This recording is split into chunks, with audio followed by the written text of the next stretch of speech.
नमस्कार, मी दत्ता कानवटे TV9 मराठीच्या एक्सप्लेनरमध्ये आपणा सर्वांचं स्वागत। छत्रपती संभाजीनगर जिल्हा आज पावसाने धुमाकूळ घातल्यामुळे चांगला चर्चेत होता। खरतर पावसाच्या टार्गेटवरती छत्रपती संभाजीनगर जिल्ह्यातले महत्त्वाचे 3 तालुके होते, ज्यामध्ये सर्वात महत्त्वाचा तालुका होता तो म्हणजे पैठण, त्यानंतर कन्नड आणि त्यानंतर सिल्लोड। या 3 तालुक्यांना पावसाने प्रचंड मोठ्या प्रमाणात झोडपून काढलं। पावसाने नुसतं झोडपून काढलं नाही तर या पावसाने शेतकऱ्यांचं सुद्धा अतोनात नुकसान केलेलं आहे।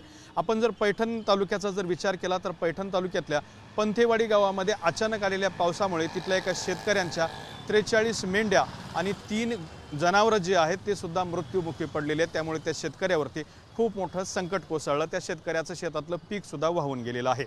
त्यानंतर दुसरा महत्त्वाचा बाब पैठण तालुक्यातले ते म्हणजे ज्ञानेश्वरवाडी नावाचं एक गाव आहे पैठण तालुक्यात। तिथं ज्या एका शेतकऱ्याने आपला कांदा जो आहे तो लावला होता तो संपूर्ण कांदाच वाहून गेलेला आहे। त्यामुळे आगामी येणारं पीक, हातातोंडाला आलेला घास त्याचं सुद्धा मोठ्या प्रमाणात नुकसान झालेलं आहे। त्यामुळे त्या शेतकऱ्यावरती सुद्धा मोठं संकट कोसळलेलं आहे। इतकंच नाही तर पैठण तालुक्यातला हरशी, विहा, मांडवा आणि इतर ही जी गावं आहेत या परिसरामध्ये सुद्धा खूप मोठ्या प्रमाणात पाऊस झाला आणि त्या परिसरातली जी पिकं आहेत ती सुद्धा खरवडून गेलेली आहेत। त्यामुळे तिथे सुद्धा शेतकऱ्यांचं मोठं नुकसान झालेलं आहे। आता सर्वात महत्त्वाचे बाब म्हणजे पैठण शहरालगत असलेली जायकवाडी वसाहत। जायकवाडी धरण ज्या वेळेला झालं त्यावेळेला जायकवाडी हे गाव धरणामध्ये गेलं, त्यामुळे त्या जायकवाडी गावाचं पुनर्वसन करण्यात आलं। मात्र ते पुनर्वसन करत असताना ते व्यवस्थित झालं नाही। त्यामुळे आज या जायकवाडी गाव आणि राहुलनगर परिसरामध्ये मुसळधार पाऊस झाला आणि या मुसळधार पावसाचा परिणाम म्हणजे या जायकवाडी गावामध्ये सगळीकडे पाणीच पाणी झालं।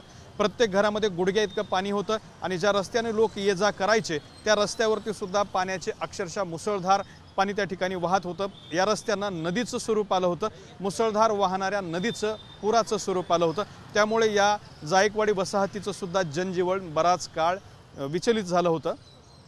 दुसरा महत्त्वाचा तालुका म्हणजे कन्नड तालुका। कन्नड तालुक्यातला जो डोंगरी पट्टा आहे त्या डोंगरी पट्ट्यामध्ये सुद्धा मुसळधार पाऊस झाला। त्यामुळे तिकडला जो घाट नांद्रा परिसर होता, घाट शेंद्रा परिसर होता किंवा आसपासचे इतर छोटे छोटे जे गावं होते या सगळ्या परिसरातल्या नद्यांना मोठ्या प्रमाणात पूर आला होता आणि हा पूर आल्यामुळे तिकडल्या परिसरामधले अनेक गावांचा काही काळ संपर्क सुद्धा तुटला होता। अगदी सकाळी भल्या पहाटेपासून या सगळ्या गावांचा संपर्क तुटला होता। दुपारी 4 ते 5 वाजेपर्यंत नद्यांना मोठ्या प्रमाणात पूर होता। मात्र 4-5 वाजल्यानंतर काही प्रमाणात पूर ओसरला, पूल उघडे पडले आणि पुलावरून लोकांना रहदारी सुरू करता आली। मात्र जवळपास 10 तास साधारणपणे या परिसरातल्या सगळ्या गावांचा मोठ्या प्रमाणात संपर्क तुटला होता। फक्त नद्यांनाच पूर आलेला नाही तर तिथल्या अनेक शेतांमध्ये पाणी साचलेलं आहे। त्यामुळे तिथल्या पिकांवरती सुद्धा मोठ्या प्रमाणात परिणाम झालेले आहेत। त्या परिसरामध्ये सुद्धा पंचनामे करण्यात यावेत अशी शेतकऱ्यांची सुद्धा या ठिकाणी मागणी होत असताना आपल्याला पाहायला मिळत आहे। दुसरा एक महत्त्वाचा बाब यामधून समोर येतोय तो म्हणजे सिल्लोड तालुक्यातला परिसर।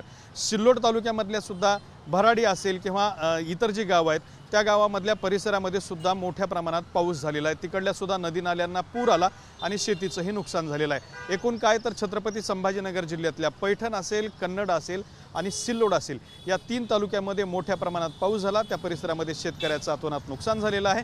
त्यामुळे या परिसरामध्ये पंचनामे करून शेतकऱ्यांना नुकसान भरपाई देत आधार देणं महत्त्वाचं आहे।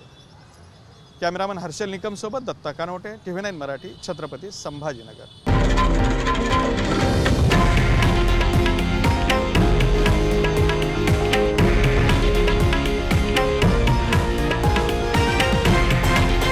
हे आहे देशातील नंबर 1 न्यूज नेटवर्क आणि आपण पाहत आहात TV9 मराठी, एकमेव।